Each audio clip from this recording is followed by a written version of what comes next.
베드로전서 1장 마지막 시간, 마음으로 뜨겁게 사랑하라. 베드로전서 1장 10절 11절 말씀 함께 합독하겠습니다. 이 구원에 대하여는 너희에게 임할 은혜를 예언하던 선지자들이 연구하고 부지런히 살펴서 자기 속에 계신 그리스도의 영이 그 받으실 고난과 후에 받으실 영광을 미리 정언하여 누구를 또는 어떠한 때를 지시하는지 상고하니라. 아멘. 베드로 전후서는 공동서신입니다. 이것은 개인이나 교회를 대상으로 쓴 것이 아닌 회람서신이기 때문입니다. 베드로 전후서는 본도, 갈라디아, 갑바도기아, 아시아와 비두니아에 흩어진 나그네에게 쓴 베드로의 서신입니다. 여기 여러분들이 보시면 여기가 본도입니다. 본도. 갈라디아, 갑바도기아, 아시아와 비두니아, 이 지역에 흩어져 있는 나그네에게 쓴 편지가 베드로서다라는 말씀입니다. 초기 교인들은 여기 주로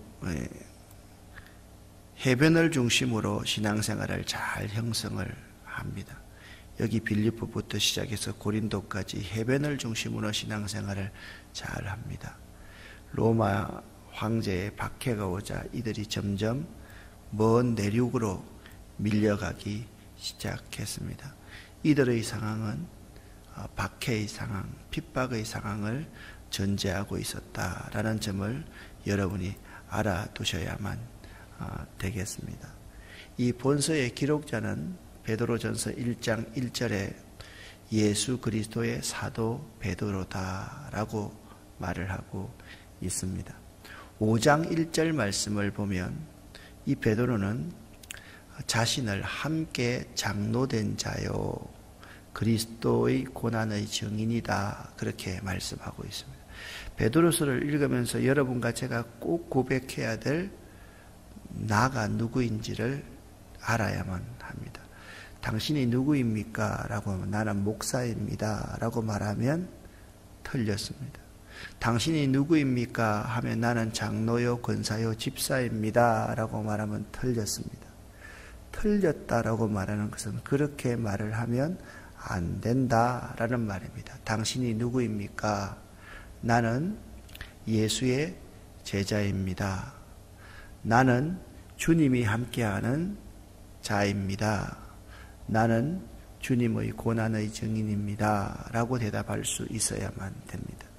여러분 스스로에게 여러분이 물어보십시오. 우리 한국 교인들은 보면 당신이 누구입니까? 라고 하면 자기의 직분을 이야기를 합니다. 직분은 그리스도께서 맡기신 사역을 감당하기 위해서 잠깐 우리가 임명을 받았을 뿐입니다. 회사에서 내가 이 팀장을 맡다가 저 팀장을 맡듯이 그러한 개념과 비슷한 것이 직분입니다. 당신은 누구입니까? 나는 이 회사의 직원입니다. 이 회사의 간부입니다. 그래야지 맞듯이 당신이 누구입니까? 하면 나는 예수의 제자입니다. 나는 주님의 신이 주님의 영이 함께하는 사람입니다. 나는 주님의 십자가의 증인입니다. 십자가를 지고 영문 밖에 있는 그분에게로 나아가기를 원하는 자입니다. 그렇게 대답을 할 수 있어야만 됩니다. 베드로 전서의 배경은 박해의 상황이다라고 말씀을 드렸습니다.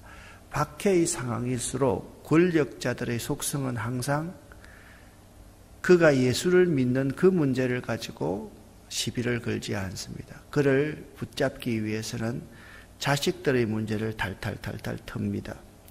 우리의 개인의 윤리와 도덕 문제를 틉니다. 너 예수 믿는다며? 예, 저 예수 믿습니다.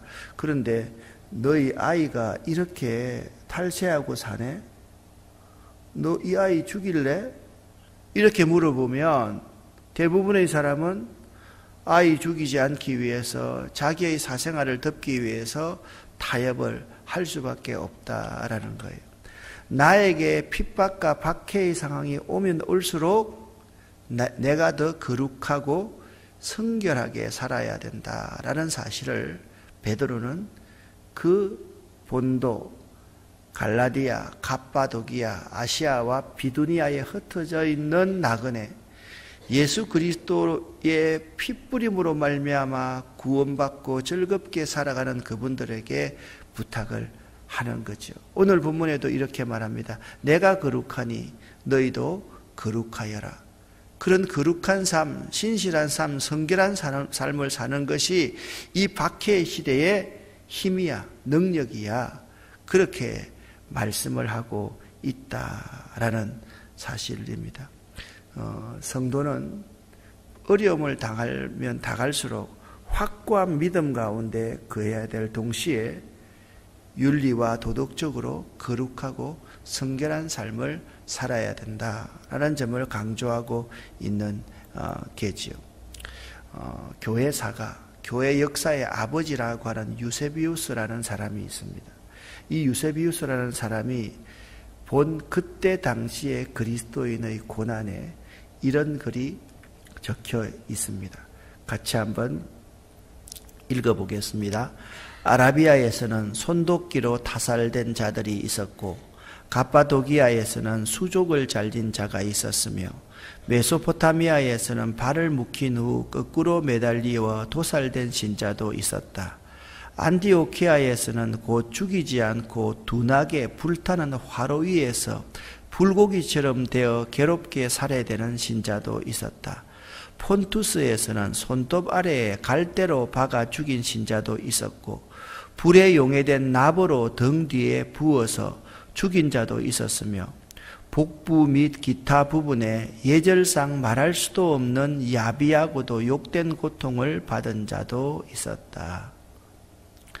그러니까 초대교회 당시에 교회 역사가가 바라본 그 당시의 기독교인들의 순환은 이처럼 엄청나고 비참했다라는 사실을 알 수가 있습니다. 그 아래의 글 함께 읽어보겠습니다. 그리고 황제가 있는 로마에서는 하루에도 수십 명씩 처형되는 일이 계속되었으며 그것도 하루 이틀이 아니고 몇 년이고 계속되었다. 하지만 그리스도인들은 신앙을 굽히지 않았고 오히려 순교의 대열에 자기도 끼기를 원했다. 여러분 이해가 되십니까? 바로 이렇게 어려운 상황에서 베드로는 그러므로 너희가 이제 여러 가지 시험을 인하여 잠깐 근심하게 되지 않을 수 없었으나 오히려 크게 기뻐하도다라 말했다.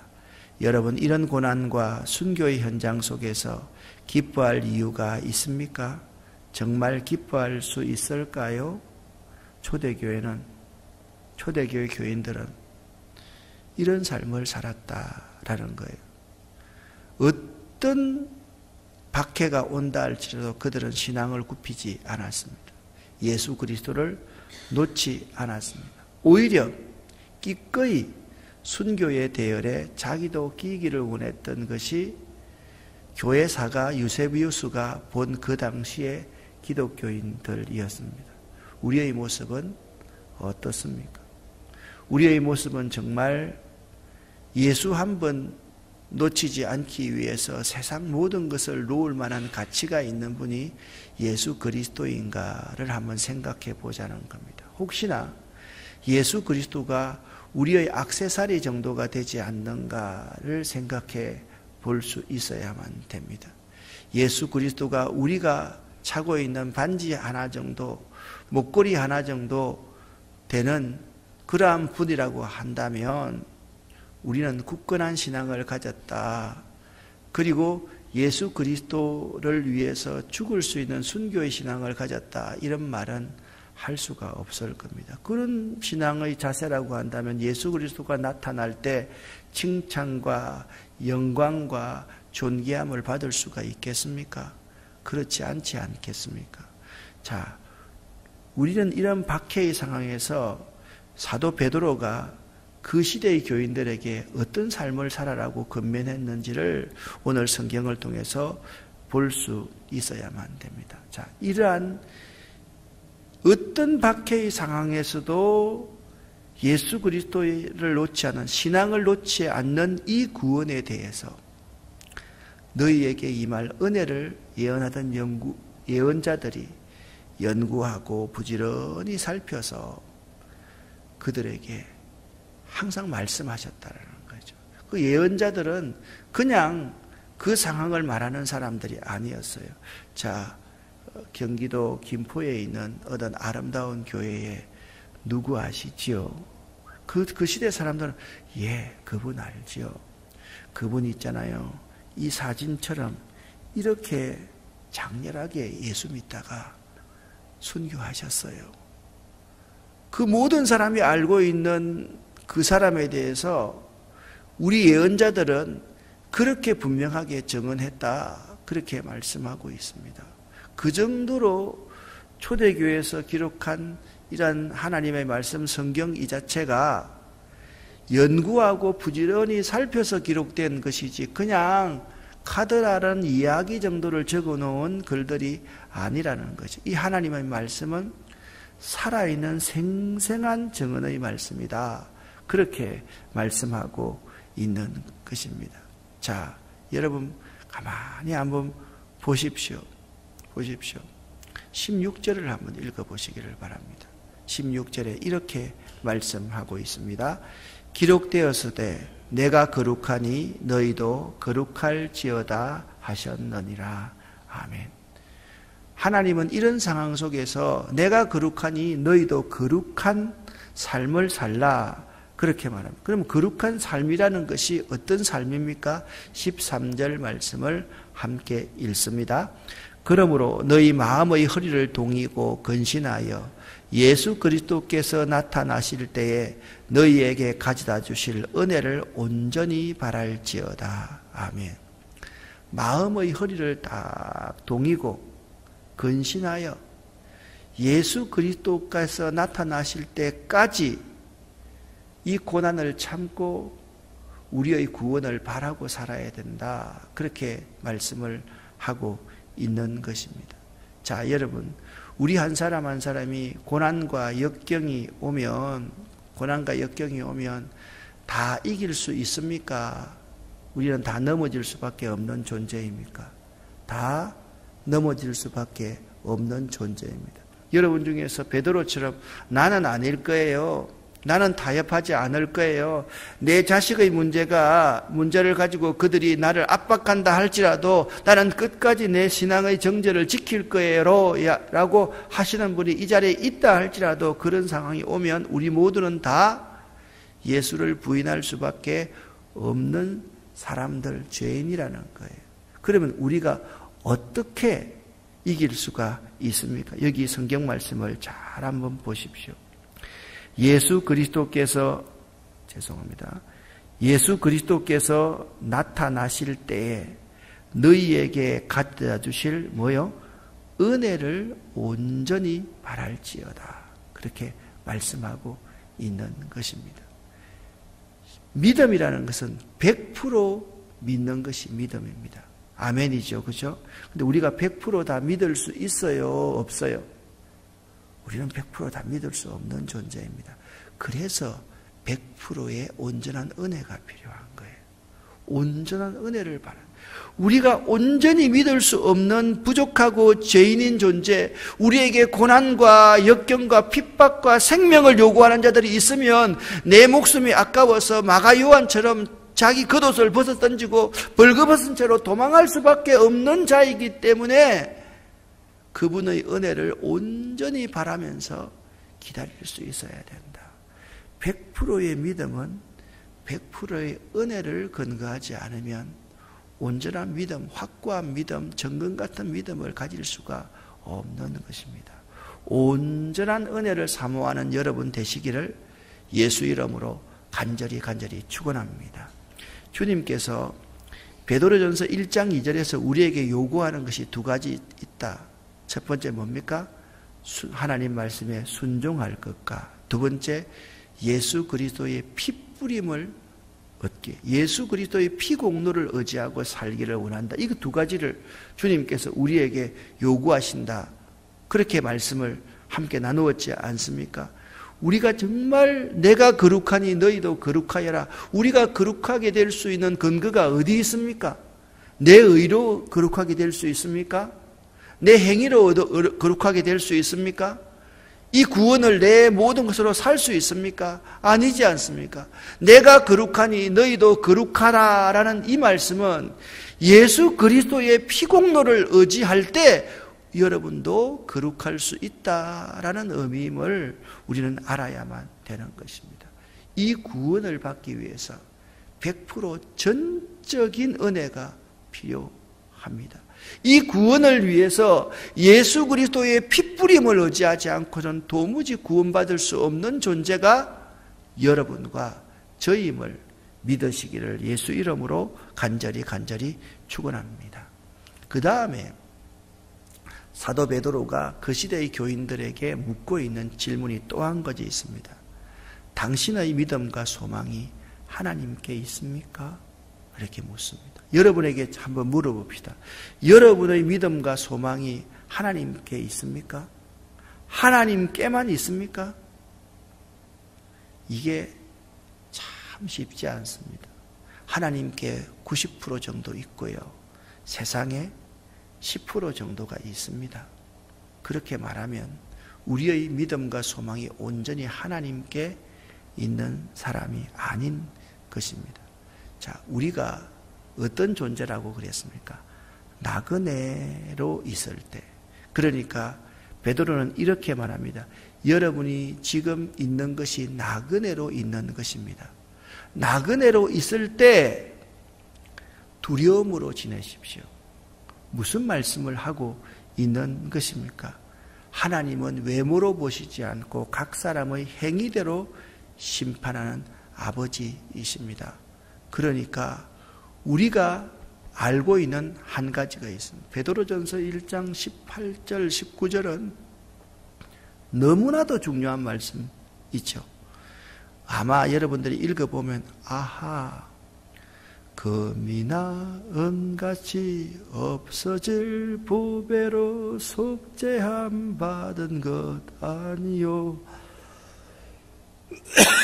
속죄함. 그 찬송가에 아유 죄송합니다. 가사 아닙니까? 18절 19절 같이 한번 읽어 보겠습니다. 너희가 알거니와 너희 조상이 물려준 헛된 행실에서 대속함을 받은 것은 은이나 금같이 없어질 것으로 된 것이 아니요 오직 흠없고 점없는 어린 양 같은 그리스도의 보배로운 피로 된 것이니라. 아멘.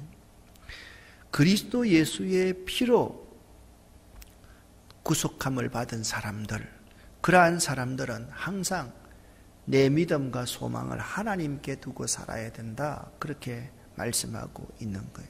여러분과 제가 은이나 금같이 없어질 것으로 구원받은 거 아니지 않습니까? 그렇지 않습니까? 전적인 하나님의 사랑과 하나님의 은혜로 말미암아 구원받았지 않습니까? 이게 그리스도 예수의 보혈의 공로입니다. 그래서 우리는 그리스도 예수의 보혈의 공로가 우리를 구원했는데 여러분과 제가 받은 이유가 교회에서 봉사 좀 잘했기 때문에 그렇습니까? 목사 직분을 좀 감당 잘했기 때문에 그렇습니까? 아니지 않습니까? 그분의 전적인 사랑과 은혜 때문에 구원받은 것 아니십니까? 그래서 여러분 이렇게 말을 하고 있는 겁니다. 너희는 그를 죽은 자 가운데 살리시고 영광을 주신 하나님을 그리스도로 말미암아 믿는 자니 은혜로 구원받은 자니 너희 믿음과 소망이 하나님께 있게 하셨느니라. 그렇게 말씀하고 있습니다. 사랑하는 여러분, 여러분의 믿음과 소망을 하나님께 둘 수 있기를 예수 이름으로 간절히 축원합니다. 어려운 때일수록 우리의 소망을 하나님께만 둘 수 있어야만 됩니다. 나의 기쁨 나의 소망 되시며 나의 생명이 되신 주 밤낮 불러서 찬송을 드려도 늘 아신 마음 분일세. 그리스도인, 내가 믿음이 있다, 하나님의 은혜, 예수 그리스도의 핏부림으로 말미암아 구원받았다는 것은 이 소망을, 이 믿음을 하나님께만 두는 것, 이것이 박해시대에 우리가 가져야 될 신앙의 자세다 하는 것을 우리에게 말씀해 주고 있는 것입니다. 자, 여러분, 한 사람이 고난과 역경을 잘 이겨나갈 수 있겠습니까? 아니면 여럿이 함께 고난과 역경을 잘 이겨나갈 수 있겠습니까? 말해야 말 대답할 필요가 없는 거죠. 그러면 여럿은 어떻게 해야지 고난과 역경을 이겨나갈 수 있습니까? 피차 마음으로 뜨겁게 사랑해야지 이 고난과 역경을 이겨나갈 수가 있습니다. 목회자들 가운데 간혹 이런 분들이 있습니다. 교회는 조용한데 가정이 지옥입니다. 그분들은 그 교회에 오래 있지 못합니다. 교회는 좀 시끄러워도 가정이 천국입니다. 그분은 그 교회에서 끝까지 버틴겨냅니다. 서로 사랑하는, 뜨겁게 사랑하는 사람들끼리 있으면 어떠한 어려움이 있어도 휩쓸리지 않습니다. 사랑하지 않고 미워하고 쑥떡공론하고 서로를 비방하고 비판할 때 사단이 그들 가운데 밀가부르듯이 들어오는 겁니다. 그렇지, 그랬지, 그게 나쁘지, 안 좋지, 이렇게 불평과 비난이 나오는 것입니다. 피차 뜨겁게 사랑하는 사람은 이런 사람입니다. 22절입니다. 너희가 진리를 순종함으로 너희 영혼을 깨끗하게 하여 거짓이 없이 형제 사랑하기에 이르렀으니 마음으로 뜨겁게 피차 사랑하라. 그렇게 말씀하고 있습니다. 자, 예수 그리스도가 사흘 만에 부활하셔서 하늘 보좌 우편에 앉아 계시고, 그리고 지금 내 곁에 계신다. 어제 말씀을 드렸지 않습니까? 보지 않고 믿어지는 이것이 큰 축복인 거예요. 이게 기적인 거예요. 내가 예수 그리스도가 십자가에 못 박힌 것을 눈으로 목도하지 않았어요. 그런데 내 삶 속에 예수 그리스도가 십자가에 나를 위해서 대속의 죽음을 흘리시는 것이 생생하게 보이고 믿어지는 거예요. 예수 그리스도가 죽으셨는데 사흘 만에 부활하신 것이 믿어지는 거예요. 예수 그리스도가 성천하에서 하늘 보좌 우편에 앉아 계시는 것이 보이는 거예요. 예수 그리스도가 지금 내 어렵고 고난받고 생명이 위태한 이런 상황 속에서 나와 함께 계신다. 그것이 믿어지는 거예요. 믿어지니까 불러서 예수 믿을래 안 믿을래 라고 할 때 내가 믿어지는데 어떻게 부인합니까? 또 피차 뜨겁게 살아가는 형제 자매들이 있으니까 어떻게 내가 부인합니까? 그래서 오늘 말씀은 이렇게 말합니다. 23절입니다. 너희가 거듭난 것은 썩어질 씨로 된 것이 아니요 썩지 아니할 씨로 된 것이니 이 썩지 아니할 생명의 씨앗이 뭐냐? 살아있고 항상 있는 하나님의 말씀이다라는 거예요. 하나님의 말씀이 들어가니까, 하나님의 약속의 말씀이 들어가니까 우리 속에 생명의 기운이 돌고 있더라라는 거예요. 그때 그들이 믿어지는 게 하나 있었어요. 네 인생이 무엇이냐? 내 인생이 영원하냐? 내가 누리고 있는 것이 영구하냐? 난 내가 평생 건강하고 평생 젊을 것 같으냐? 살아있는 하나님 말씀이 내 속에 있으니까 내 인생이 이렇다라는 것을 느끼는 거예요. 인생은 풀과 같고 모든 영광은 풀의 꽃과 같구나. 그게 느껴지더라는 거예요.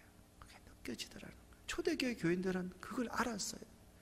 저 권력의 최정점에 있는 너희들도 풀과 같고 풀의 꽃과 같은 존재이고, 나도 한평생 사는 것이 풀과 같고 풀의 꽃과 같은 인생이니, 풀은 마르고 꽃은 떨어지나 오직 주의 약속의 말씀은 영원토록 있다라고 말씀하셨으니, 이게 믿어지는 거예요. 이게 믿어지니까, 이 복음이 믿어지니까 내가 이 환난과 역경과 생명이 위태한 가운데서도 예수를 부인하지 않을 수 있다라는 거예요. 여러분 인생이 무엇인지를 꼭 깨달으시기를 바랍니다. 여러분과 저의 인생이 풀과 같고 풀의 꽃과 같다라는 것을 명심할 때 우리는 기꺼이 예수에게 내 모든 가치, 내 생명을 걸 수 있는 거예요. 그걸 여러분 꼭 기억할 수 있어야만 됩니다. 오늘 베드로서 1장 말씀을 통해서 이 고난과 역경 가운데서 우리가 어떻게 살아야 하는가, 결론은 이것입니다. 하나님의 항상 살아있고 항상 역사하시는 하나님 말씀을 붙들면 내 인생이 영원하지 않다, 내 인생이 풀과 같고 풀의 꽃과 같으니까 나는 이 땅에 소망을 두는 사람이 아니라 내 믿음과 소망은 누구에 있다고요? 하나님께 있다는 것을 고백하며 사는 것이다. 꼭 기억할 수 있기를 예수 이름으로 간절히 축원합니다. 기도하겠습니다. 하나님 아버지, 내 인생이 풀과 같고 내 모든 영광이 풀의 꽃과 같으니 찬바람 불면 이 꽃은 떨어지는 것입니다. 우리가 명심할 수 있도록 도와주시옵소서. 이럴 때일수록 피차 뜨겁게 사랑할 수 있도록 도와주시고, 이럴 때일수록 우리의 믿음과 소망을 하나님께만 둘 수 있도록 도와주시옵소서. 이럴 때일수록 예수 그리스도의 피공노지하고 살아갈 수 있도록 도와주시옵소서.